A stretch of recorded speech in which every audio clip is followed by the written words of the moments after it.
My beloved LinkedIn family, welcome. Today's guest is a man whose story, it reads like a modern day Exodus. It's a journey of heartbreak, hardship, and ultimately of divine redemption. Meet Dr. Alexander Alperovich, and he's the author of His Grace Was There. And it is a memoir that it just chronicles not just a personal odyssey, but a spiritual awakening from God that's forged in the fire of unimaginable trials. Now, Alex, he was born in Soviet Lithuania, and he was raised in the shadow of two genocides. His mother survived the Nazi invasion, and his father endured Joseph Stalin's brutal regime. Now, he was originally in an orphanage, and he was in a war-torn street, and he endured the iron grip of anti-Semitism and communist bureaucracy. Alex's early life, it was marked by persecution and pain. And he and his young wife, Marina, they fought desperately to escape the suffocating chains of the Soviet Union. They risked everything for a chance of freedom. They were labeled and they were harassed by the KGB, and they were denied the right to leave. Yet through it all, through the border raids, through the strip searches, and the fear of being forgotten, God's hand, it never ever left Alex. Now, Alex, he arrived in America with two suitcases and a toddler and a dream. And against all odds, he rose to become a very renowned interventional cardiologist, and he was saving lives every day. But his miracle, it wasn't just professional, it was spiritual. His book is a testimony that God still saves souls. God still delivers people from Egypt and still makes a way in the wilderness. So please join me in welcoming a man whose life proves that grace is not just a word, it's a force. Welcome, Dr. Alexander Alperovich. How are you? Good. How are you doing? It's so good to see you. Now, Doctor, your memoir, His Grace Was There, it just reads and feels like a movie, only it's real, it's raw, and it's deeply human. When someone finishes this book and closes the last page, what do you hope sticks with them the most? First, David, thank you for such kind introduction. The quick review of my early years, which is I describe in some painful details in the book. And the life is actually very interesting, how it happens and how everything reflects in the changes you while you're growing up. And until recently, I didn't have much time to reflect. And then I realized I need to think through this, and did some research and talked to my family and some other research sources. And that's a fruit of my work. I put it in the book. In general, what I expect people after they read the book, what do you take home? There's a few messages. The main message which I would like to do, and that's what is in the name, the spiritual growth, the awareness of the God, of the divine. It took me a while to realize that, I would say decades, to how my path was formed and how I was guided despite of me being unaware. And this goes through the book and shows the reader that line going through how from the person who I was educated and brought up in the society, which is deeply anti-God, atheistic. Atheism is taught and mandated through the education, to the realization that it's actually absolutely wrong, and realization that there is divine intervention. There is the path set up for higher being, and even you aware of it or you're not aware, still things will happen the way it be predetermined by God.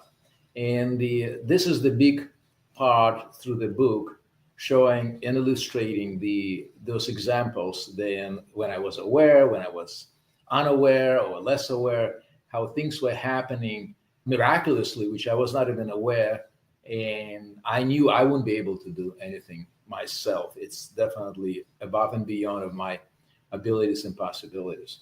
This is a kind of a main message.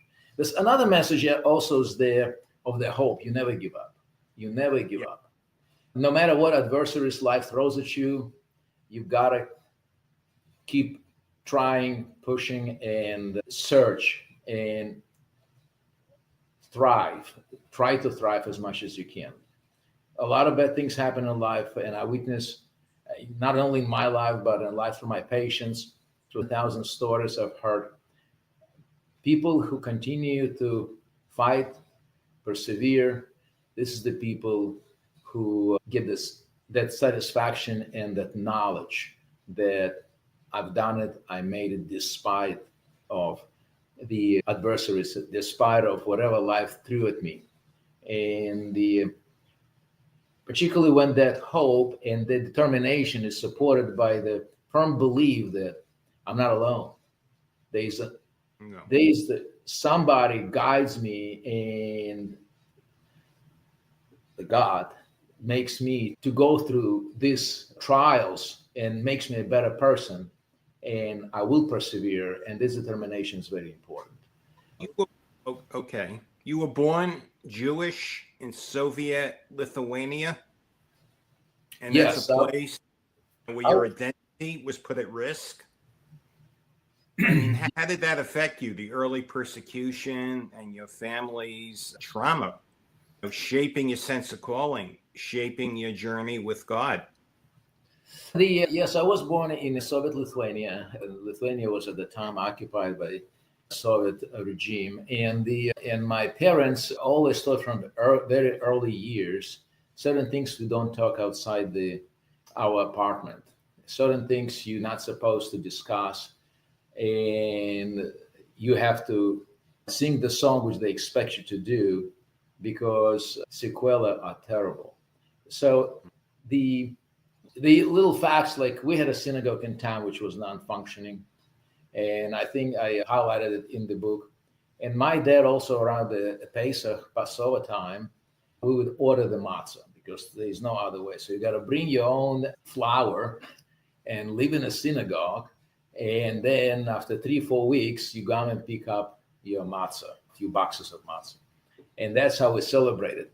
So we had to go through the back entrance at certain times. Somebody would call and say, "You can come now." So we'd come in, drop off that flour, and my dad would say hi to this couple men who are there. He knew them, they knew him, and we go back. And then the same happens, so we have to pick it up. And I asked them, "Why can't we go through the front door?" "Oh, it's synagogue was just closed."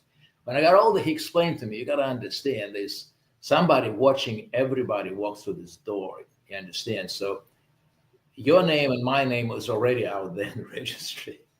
That's how it's done. So they watching how many people got in, how many people got out. They know the names, they know everything. So there's a file in some cabinet about you and me is there. That's how it goes in there. And I didn't understand it at the time. Obviously, I was too young. But then I realized actually he knew what he was talking about. So you always have that behind in the back of your mind, always running, okay, who I say, what I say, where it's going to end up, and how it's going to affect me.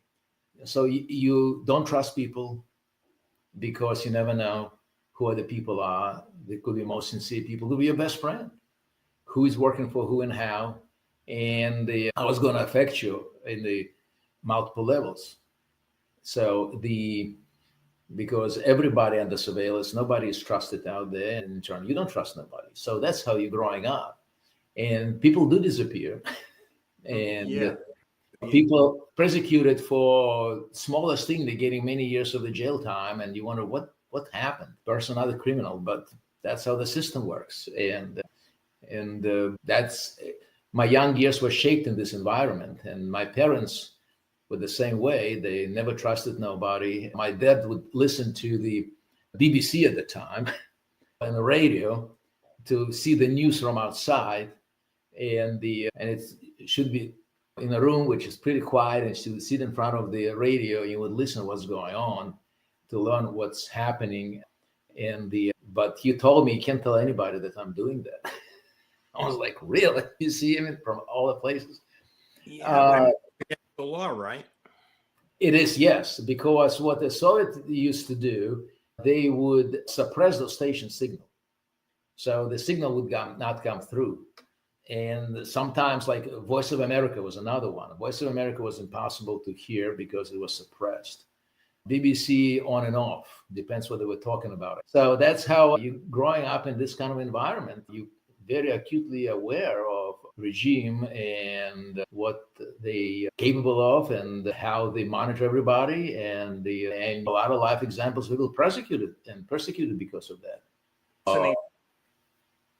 Just listening to the radios, yeah, you can lose a job very easily. A job is everything. Synagogue, that was illegal also?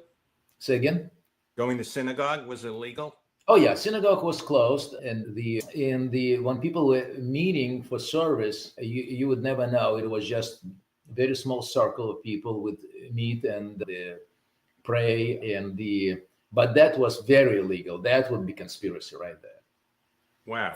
So you escaped, right? Yes. Growing up, my dad always was talking about us. We got to leave this country. He never didn't have any illusions about it. And mom either, because the family suffered so much. He's part of the family.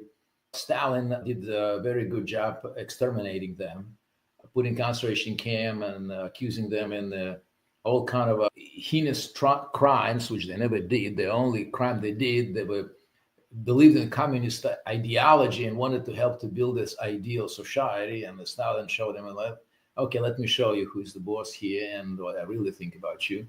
So he put him in concentration camp and executed, and his aunts then were in concentration camp, which was invented by Stalin, not by Hitler.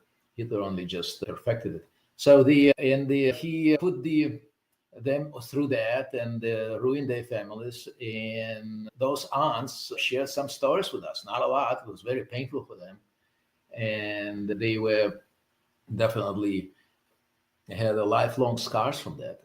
So we were well aware what they're capable of. And my father was close with his family, and so he heard a lot of stories. And some of the stories we told because one of the aunts his were closer, and she was telling some stories, even though she was a teacher and she tried to sugarcoat it a lot of times. But she went through concentration camp herself 5 years, and she had quite horrible memories about it.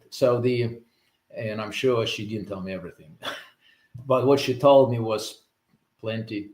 And I was close with my grandpa, and both grandpas, as a matter of fact, and the oldest, my father's grandpa, who was slightly older, who went through Nazi concentration camp.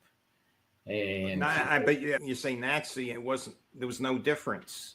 No, Russia or Germany at that time, right? They put people who believed in God, godly people, in concentration camps. I think we more aware of the Nazi exterminating Jews. 6 million Jews were exterminated by Nazis, but less known the fact that Stalin exterminated 20 million people. The same methods, maybe no gas chambers. If you put the conditions where survival is unlikely over 6 months, the result is the same. You in Siberia working in horrible conditions, and all the illnesses out there, typhoid fevers and you name it, in subhuman conditions to live. People don't survive. It's not surprised. So the purpose was the same: get rid of people who we want to get rid of. God.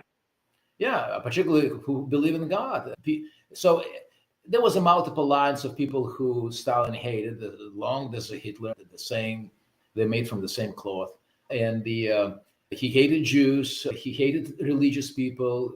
He hated anybody who had any aspiration to be advanced in political, could be a threat for him politically. So he hated a lot of minorities in like Tatars and some other minorities in the world. He did the same as he did with the Jews. When Lithuanians got occupied, members of the Lithuanian army ended up in the concentration camp by Stalin, and their families were also all sent to Siberia. He just really used very broad criteria of people who needed to be exterminated. And you escaped. But yeah, I escaped in reality. So when the time came and the Brezhnev cut the deal with U.S.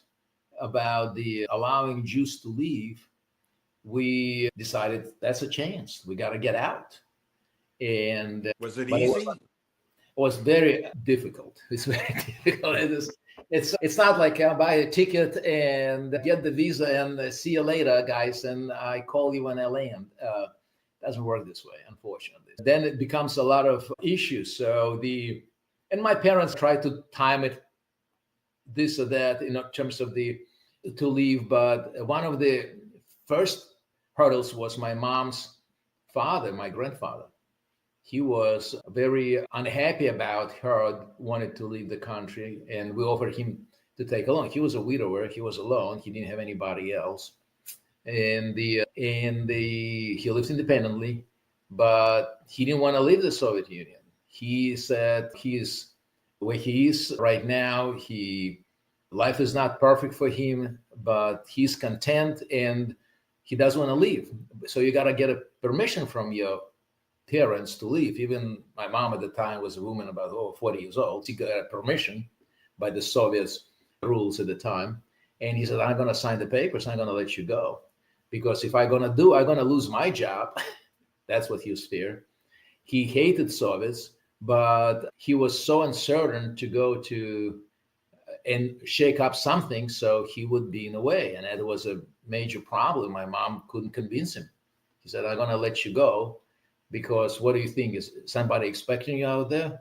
He was afraid to take chances. This man suffered a lot from both sides, and whatever he had in his hands at this moment seemed to him, that's okay right now, and I don't want to shake it up.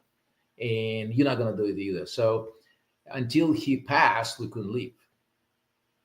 Oh, So, okay. You finally left. You were harassed by the KGB. You were strip searched. Your daughter's teddy bear was cut open. Can you walk us through those moments and this journey? Yeah, it was a lot of things were happening, which is at that time, I think looking back, I realized there was divine intervention in a lot of ways. The way how we got through the border, how I forgot all the important papers, and the trip back, which I didn't think I'm going to make it, but it just happened. And then eventually was a great moment. We got to the customs and they did the search of us, suspecting that we'd taken out, I don't know what they were suspecting, I guess some gems. And then when we already got out, and here we're in Poland, we had to change trains in Warsaw. So we got on the train and we're so excited about the freedom is coming. Just next morning, we want to wake up in Vienna, Austria, be out of this commies. On the border, the Polish border agents, they searched our compartment, I guess, where we were staying on the train. And they saw that little plush toy, the bear, my daughter, 5 years old, for her, it was her world. It was everything for her. It's her friend. And they just took a knife and opened it up, searching for, is anything hidden in it? She was like, how old was your daughter at the time? She was 5 years old. And they ripped open a teddy bear. And that's like for a 5-year-old, that could be traumatic. And even today, I talk about this when I was writing the book to my daughter, and I asked her about it. She said, I still remember that, how upset I was. She's what, 43 years old now? She still remembers that so vividly. Why did it do that to my bear? Yeah, there was definitely mistrust, and all along the way, until we really got away and across the border and came to Austria, then you see that different world. But over there, you are not equal. You are much a much lower grade, so to speak. And Alex, you were a physician in the Soviet Union. yes, I was. Okay. And then you came to America and you rebuilt your life from scratch. So what was it like going from a respected doctor to a lab tech and starting over? That must have been humbling. Yeah, when we came in, it was very humbling because we came as refugees, and the U.S. government has certain system in place which they support you. So they put all the kind of social programs, including the medical and food and help with the housing. You feel supported, but meantime, my language skills obviously were not where they needed to be. In order to find, as a physician, there's a lot of requirements to practice in this country. So you can do nothing else. And since I went to medical school, I was 16 years old. So I didn't know any other profession. So here you are, you come with language without occupation, and you have to start. And I think I was very lucky, I would say. I met the right people on the way. So at that time, there was organizations called NAYANA, which is New York Association for New Americans. And they were handling this type of situations, refugees like me, mostly where they're coming from Soviet Union, but there's some of them from also Southeast Asia. But majority, it was initially created to help the Jews escaping the Soviet Union. And so the woman there, immediately, the social worker, she looked at me. I don't know what she saw in me, but she said, "You're going to be a doctor again. I promise you that." And I'm like, "How do you know that?" She said, "I know." I don't know. I just believe her. I said, "Okay." And so she made sure that I got into the proper place, course. So the organization helped me with the textbooks, and they paid for the exam, and they helped me with the work, because I tried to find the work. It was very hard to find anything, but they helped me to get a work at Mount Sinai in the hematology lab as a phlebotomist. So go to the floor and draw blood from people, basically. Minimal language skills you need, and they had some contacts there who they're very sympathetic to people like me, and the director of the lab. Yeah, send him over. We'll see how he does. And so I got a little part-time job, and the rest of it I was studying 60, 70 hours a week, trying to get my initial test in order to get eligible to start postgraduate training in the United States. Practice, So, yeah. Yeah. And that was the interesting thing, how things that fall into the places. I remember the one day I was walking in New York. I think I wrote about this in the book, and it was my wife, and she needed to see a gynecologist. And because a lot of medical care, whatever I could help, I would. And we had some medical coverage, but they sent us to a specialist. Okay, that's fine. So we went there and we walked out of this, and I remember telling her that listen, this is unbelievable institution. Look how big is the thing, well, there's a great name and how many trainees out there. I wish one day I could be there. And she looked at me, "You'll be there." I'm like, "What do you know? I don't." That And was your first wife?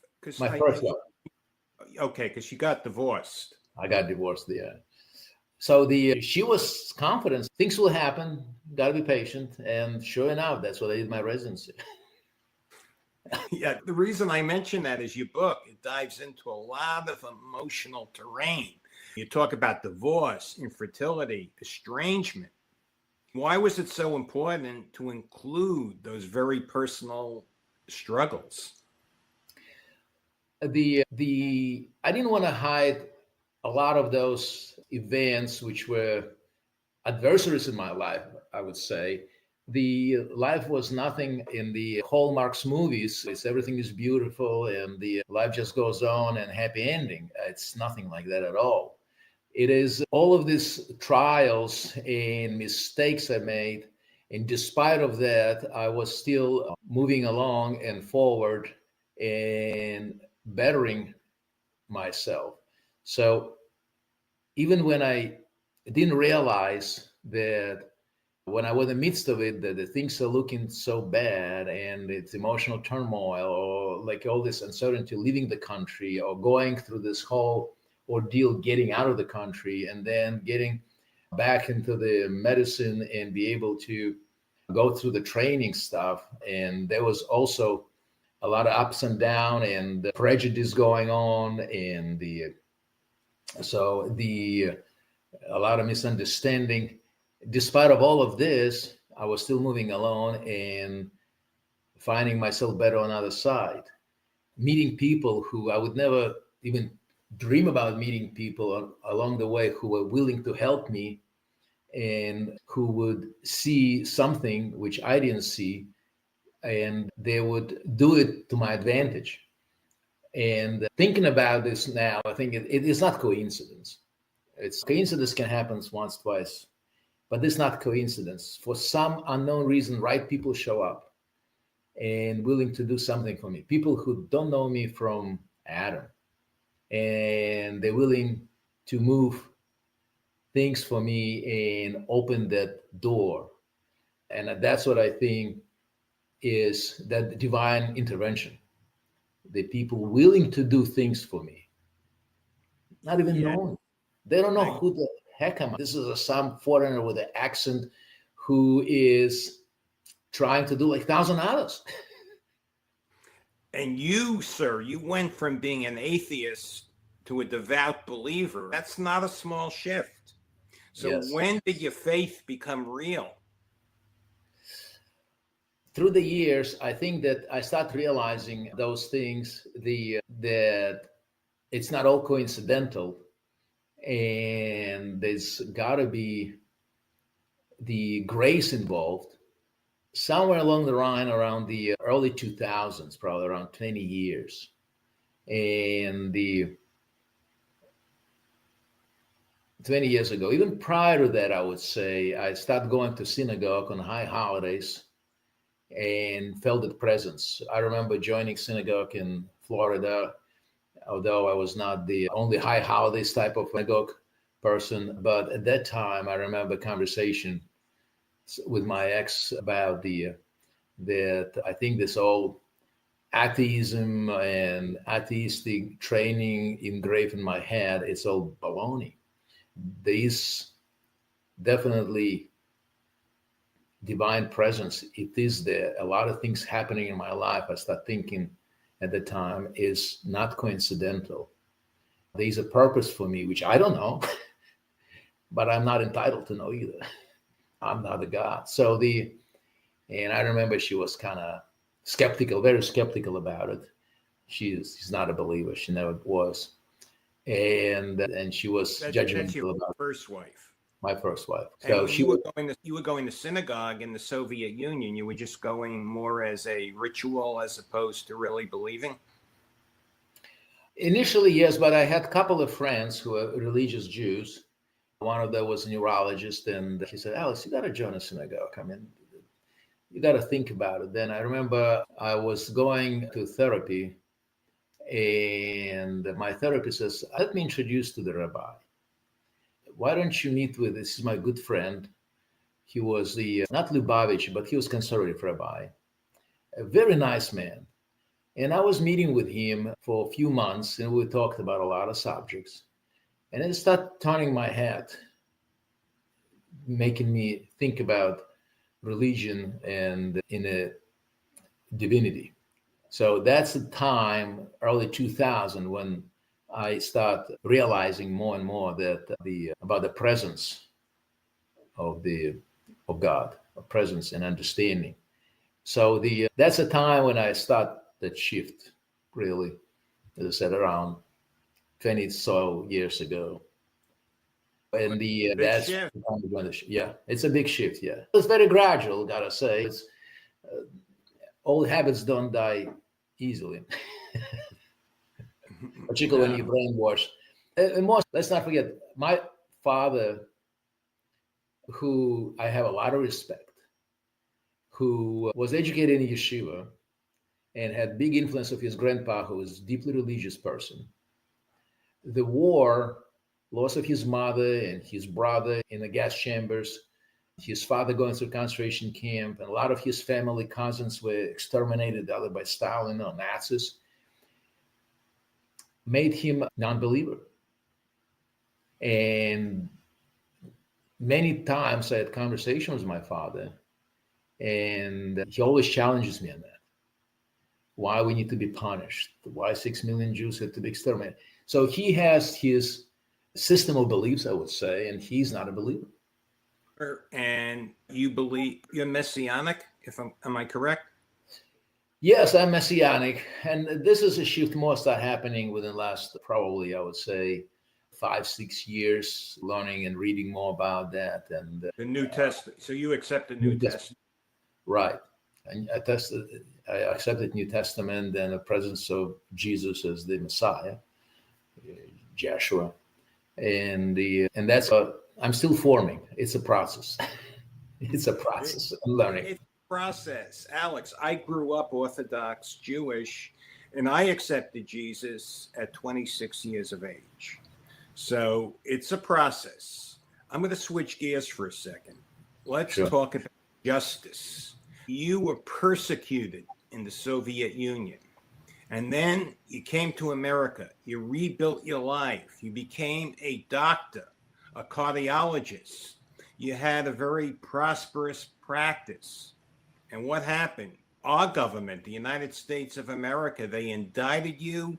They humiliated you. You were vindicated.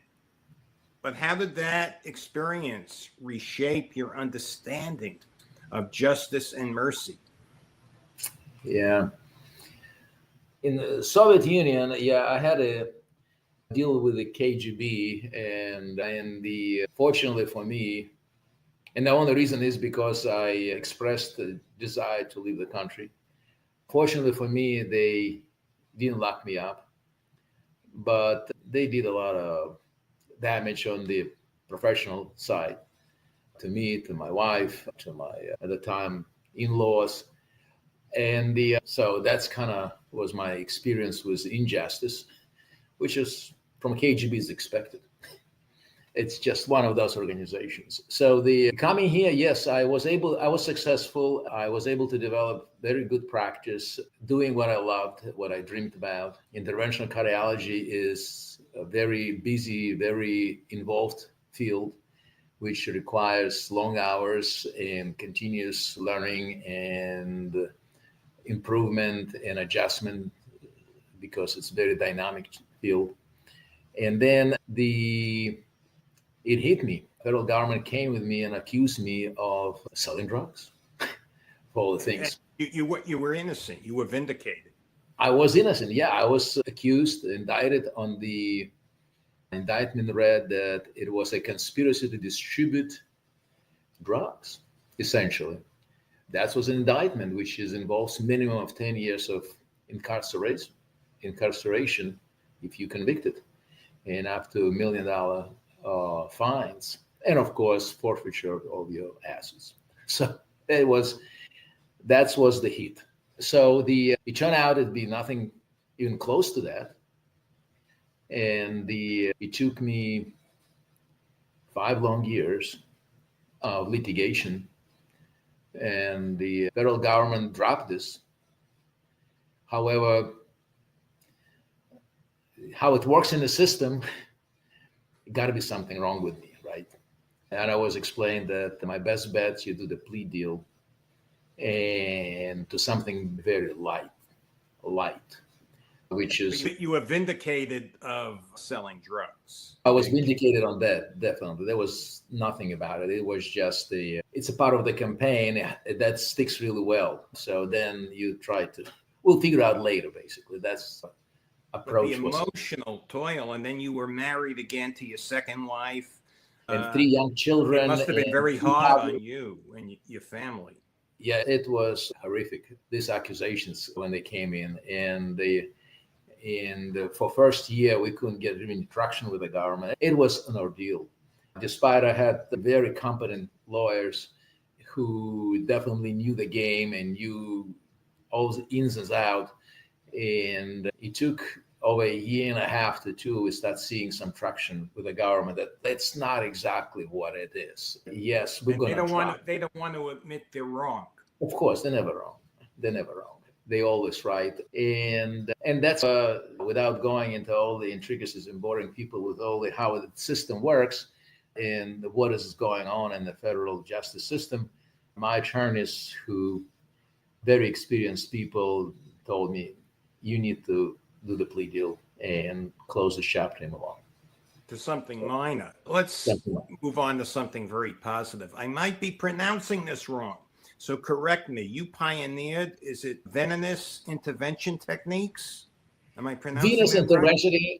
Yeah, I can't say that I was the first, but I was definitely among the very few people out there who start doing this type of interventions and developing treatments and the approaches to the treatment of the venous disease, like blockages in veins and lower extremities. Okay, I was going to ask you because most of my viewers are not going to understand what that is. Could you give the novice a little simple explanation as to what that is and what you pioneered?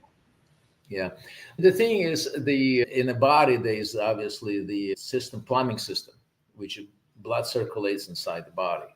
So the heart is a pump and the lungs are your cleaning station. And so blood is pumped to the body, muscles, brain, you name it, every organ. And then this blood drains back, goes back to the heart and goes to the lungs, and the oxygen exchange happens. And keeps going, circulating all the time. So the arteries taking blood from the heart to the organs, and the veins taking blood back to the heart. So the drainage system. So those veins and arteries have problems, diseases, so to speak. I'm sure people heard about clots in the legs happen, and those clots can travel to the lungs and kill people, plugging up the arteries. Or it could be disrupt the circulation in the legs, for example, or the arms, and cause swelling, pain, and sometimes a loss of the extremity. It could be life-threatening too. Those conditions can happen for multitude of reasons. Sometimes it could be due to the cancer somewhere else because people just clot much easier. Sometimes some medications can cause people more prone to clotting. Sometimes blockages develops, narrowings, which is impede the flow, and it causes clot. So it's multiple reasons. It could be spontaneous, could be genetics, could be so many other things. So when it happens, people experience symptoms. It's a whole range from acute presentation when the people have all of a sudden leg got swollen, painful, and people miserable, to very gradual worsening, legs get bigger, slowly by the end of the day start hurting, and then skin changes developing. There could be ulcer developing, basically, which hurts and not healing. So it could be different presentations.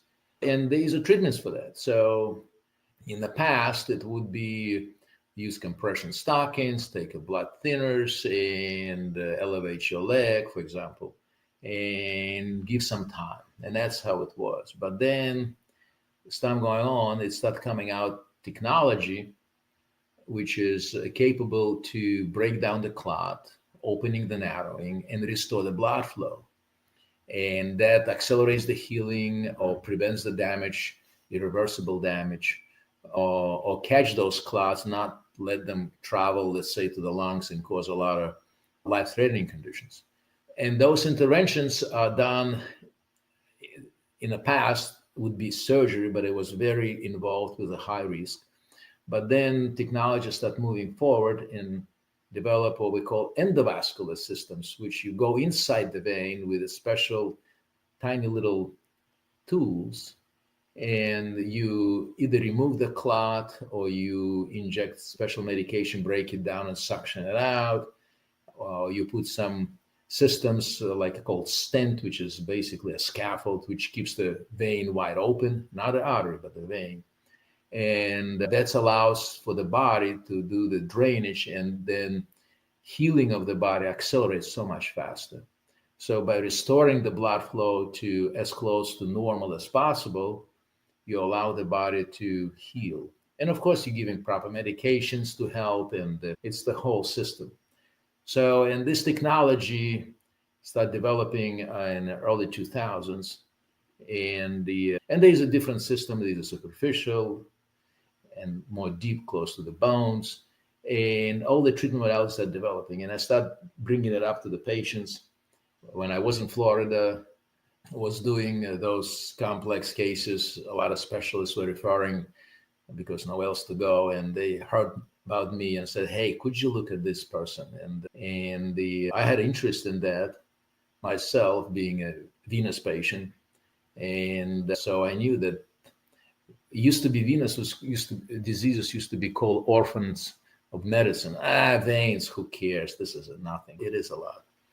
But the thinking starts shifting, and so I was among very few people in the country who start getting those interventions, working on it, perfected those, and sharing experience with other people, and that's how I got into the venous medicine, so to speak.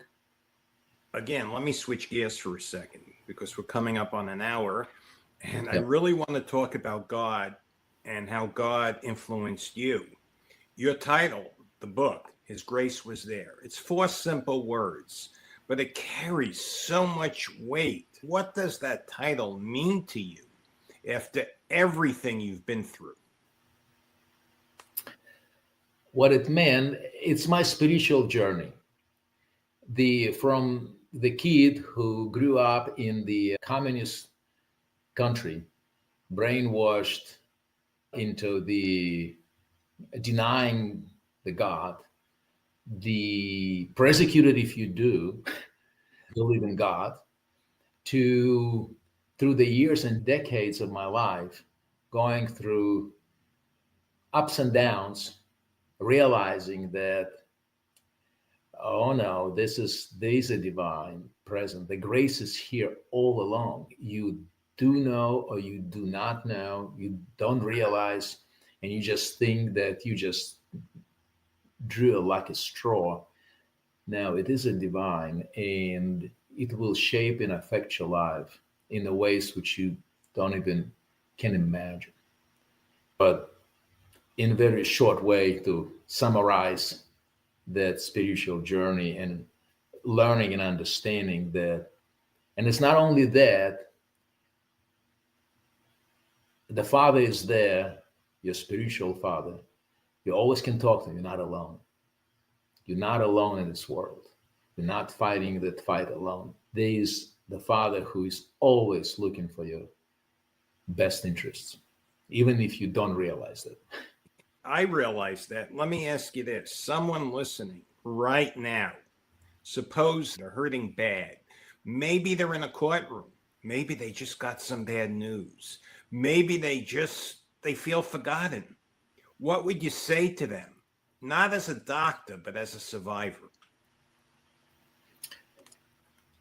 The power of prayer, you got to talk to God. You got to let him do his things and leave it in his hand. Because many times we don't see the way. Many times we lost at sea, so to speak. We just don't know. But you got to trust. You got to trust that God has your best interest in mind and will get you through the storm. Will get you where you need to be. And don't lose that hope. Even if it doesn't look good today or tomorrow, it's still coming. Alex, did you ever feel abandoned by God, all you went through? If I feel abandoned by God? Did you ever feel like God abandoned you? Everything you went through? When you're frustrated, there's a moments in life when you want to say that, why did you let it happen? Why couldn't you soften the blow, so to speak? And if you care about me. But when frustration goes over, you realize it's just a necessary step for you to grow as a person. Makes you stronger. Prepares you to the next step. But yes, sometimes you do have those moments when you think, why me? Why couldn't it be any better? I would be I would be not honest if I said, "Oh no, I always perfect." It's not true. Yes, there's a moment of weakness. It does happen. Uh, And, and what stopped you from being bitter? Everything you went through, almost like a concentration camp, and coming to America and being persecuted again. What keeps you happy? I found this interesting phenomenon with myself when usually in the darkness of the night, I call it the witching hour, 3, 4 o'clock in the morning when I cannot sleep. I know you are early riser, but 3, 4 o'clock in the morning for me is still deep at night most of the time, if I'm not on call. And everything looks very dark and everything looks terrible and I don't see the exit and I'm just lost. And then I start praying and asking God, just do what you do, keep me in your focus, and I believe in you, and let me rest. And somehow it puts me right back to sleep. Could you describe something that brings you joy? Oh, I love to see my kids succeed. I'm so happy to see their successes. I know it's not granted. Parents many times have disappointments, and sometimes we have too. But when I see they achieve some goals which they set up, or they learn something new, I'm happy for them. That I love to see that part. I love to travel, like it was my and Sherry's place, go to the mountains and ski. For some other reason, when we're there in the mountains, I get this peace. It just feels great. I'm on a slope, I may be tired, but it's so peaceful. It's so joyful. It's just one of those go-to places to rebalance for me and feel happy. Now, currently, you're a practicing cardiologist. I have to ask, what happens when your medical practice and your faith in God, your faith in Jesus, when they collide, when they contradict? Well, it's usually not a collision. It just you got to see that it's just one of the ways. And people, and many times, people ask me all the time, "Doctor, do you believe in God?" And I say, "Yeah, I do." So I say, "So what do you think would God want you to do for me?" And it's a hard call. I have to align that with the what are the patient belief, expectations, and desires, and offer them that advice. And I said, "Listen, God may not want you to suffer. You may let it go and just that's what it is because you suffered so long. And unfortunately, this illness is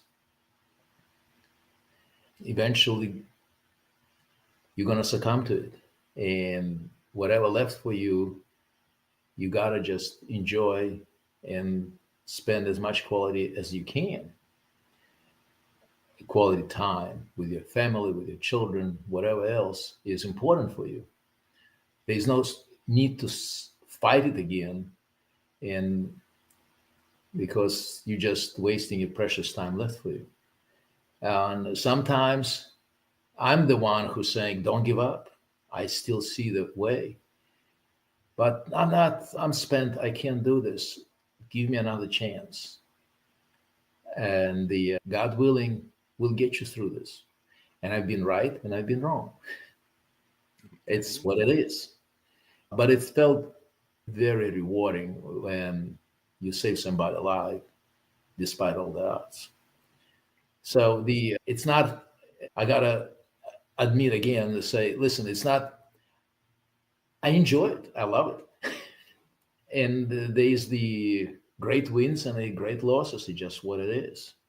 But many times I think, and I don't know why, sometimes I have this certainty. I know we can get over this. I know we can do it. Let's do it. And I have to, and sometimes people don't agree with me, and that's okay. That's fine. Sometimes people do agree, and this is how it goes. Okay. This is a personal story you told me that IVF almost cost your current wife, her life. Yes. Could you tell me about that, and what did it teach you about love and God?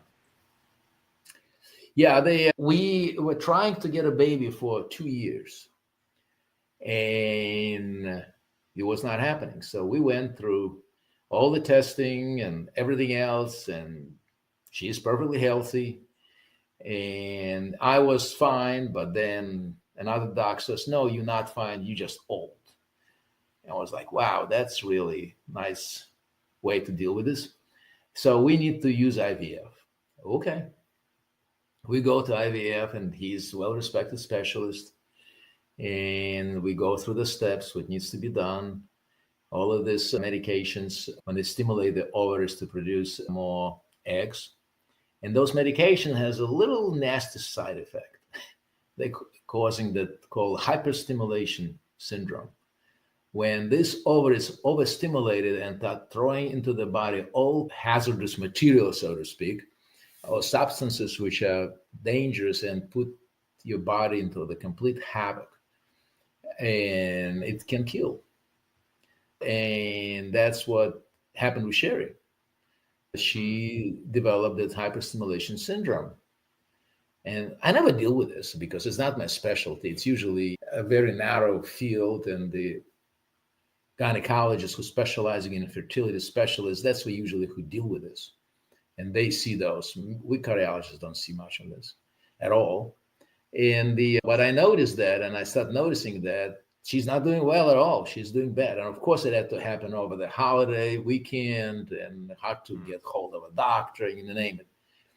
But we got hold of a doctor, and we start talking to him, and he is, it's not a big deal. Just let her rest, and she'll be fine. And I had that feeling it's not fine. It's not good. What's going on? It may be bad. And so I said, okay, don't worry about it. I'll take care of it. So and I read up as much as I could within a very short period of time about this syndrome and treatments, and talked to Sherry, and basically said either we're going right now to emergency room, or we not going to end up real well. So she didn't want to go to the emergency room. She asked me, she said, can you take care of it? I am an expert, but not in these things. But I understand what's going on, and I can treat you, but it's going to be my first patient. It's you. Somehow she believed me. She said, just start it. If it's not going well, we're going to the emergency room. And so here you are at home. I'm basically opening the hospital and starting the IV, giving medications and whatever else needs to be done. And fortunately, she responded within a few hours. We start seeing she started getting better. And we didn't need to go to the hospital, and then all settled down. And it was just a bad dream. Well, A few days and later. you had a beautiful son. And we had a beautiful son, yes. Healthy, no problems, everything very well. And after that, we had two more without IVF. And I still waiting for my rebate from that infertility doctor, because I told him nothing wrong with me and her. But whatever. Well, good luck at that. I have two more questions, okay? To the person right now who's experiencing rock bottom, speak to them.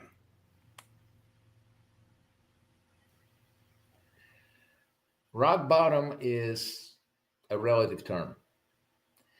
And everything may look very grim at this point, and being in this position is hard. And you don't see the light, you don't see the improvement. And however, you gotta let God do his deeds. As soon as you have that faith and belief that it will turn around, it will get better. It may not going to be easy. It may be not what you expected. You may not see it at all right now, but you have to believe that it will get better. That belief will carry you through, and things gonna turn around and improve. And maybe not what you expected. Maybe not at all what you thought is going to happen. However, the result going to be the same. You'll be in a much better place. Yeah. One of my very dear friends, a sister in Christ, I interviewed her on my podcast, Oz and June, a very devout Christian. She said, "This too shall pass." And during those dark days, and when things don't look good or if I'm a little down, I just remember her words, "This too shall pass." Alex, what's next for you? Any more books, more stories to tell? Yeah, I'm actually preparing to working on the drafting the outlining for the book, which is at this point I want to get a little bit of a less personal but more of a story of one man who had to go ups and downs from being an ordinary person, being successful, then losing everything, rebuilding back, and all the what life threw at him and how he handled it. And at this time, it's he tells the story to somebody younger about his life, and which gives me more freedom of the look at hypothetical scenarios and throw in all the twists and turns, so to speak, and give a little bit of analysis of that and that type of book. Yeah, so reflect a little bit, reflection from my personal experience, from what I learned about other people, because I had so many stories out there, which is from patients, and because I love to talk to my patients, I love to talk to people, and they're sharing with you unbelievable stories. It's amazing you do, and I can't just put it in my autobiography and stuff because I got to respect the patient's privacy and stuff like that. But in fictitious character, you can go over those things. You can explore a lot of those interesting stories and share with people. It's amazing, and it's never stops to surprise me. You think you heard it all, you did not. You're practicing right now in Tennessee. Do you want to tell everyone where you're practicing? Yeah, I'm practicing right now. I'm in a small practice, which is a more called concierge type of practice, which I'm focusing on the preventive cardiology. I am doing a lot of these things, which is important people not to get into the position of the 911 and end up being in the acute setting with acute illness. So catch it earlier, treat it earlier. So that's my practice, and it's a small practice. It's definitely not as busy right now, and I enjoy it. I have plenty of time to talk to the patients. I don't have to rush to the hospital. I don't have many emergencies going on, and so that's preventive cardiology / internal medicine. You can call it that type of a focus practice. Yes, I'm practicing right now, and I recently opened it up, and that's what I'm doing. It's called MyMD, and the website is mymdtn.com. And would you hold your book up to the camera? I want everyone to see your book. Okay. That's wonderful. Alex, thank you. Thank you so much for joining me. And thank you for giving me the opportunity to present my story. Excuse me, your story. We're live. I'll edit that out on It's okay. when we do the editing and I restream it. Hey, folks, I'm sorry. Thank you for the opportunity, and I appreciate it. Is there anything you want to say before we go? I appreciate you, David, letting me to talk about this book and share with you the thoughts and where I'm coming from. That was very interesting, and you're a wonderful interviewer, leading me through these things. I'm not experienced in this type of, I had a lot of public speaking experience, but not in this kind of format. So I appreciate your help and appreciate you doing it. And I know that about your story and how much you learned, and it's also teaching for me too. Perseverance, hope, and a faith. This is the very important in life. Thank you for letting me be on your show. You're welcome. And everyone, most of my followers have seen my video, The Price of Success. Sherry Ann, that is your wife, who interviewed me in that video. Right. And that video is going viral on LinkedIn. Everyone loves your wife. It's not me. Oh, So thank you. you're a Good. very lucky guy. I just want I'm not the only one. hopefully this will go viral too. Hey, Yeah. thank you so much, everyone. Thank you for joining me. God be with you all. Alex, thank you, and God be with you. Thank you. And thank you for everything, your work. It's wonderful. Thank you. Important. Thank you. Bye, everyone. Okay. Bye-bye.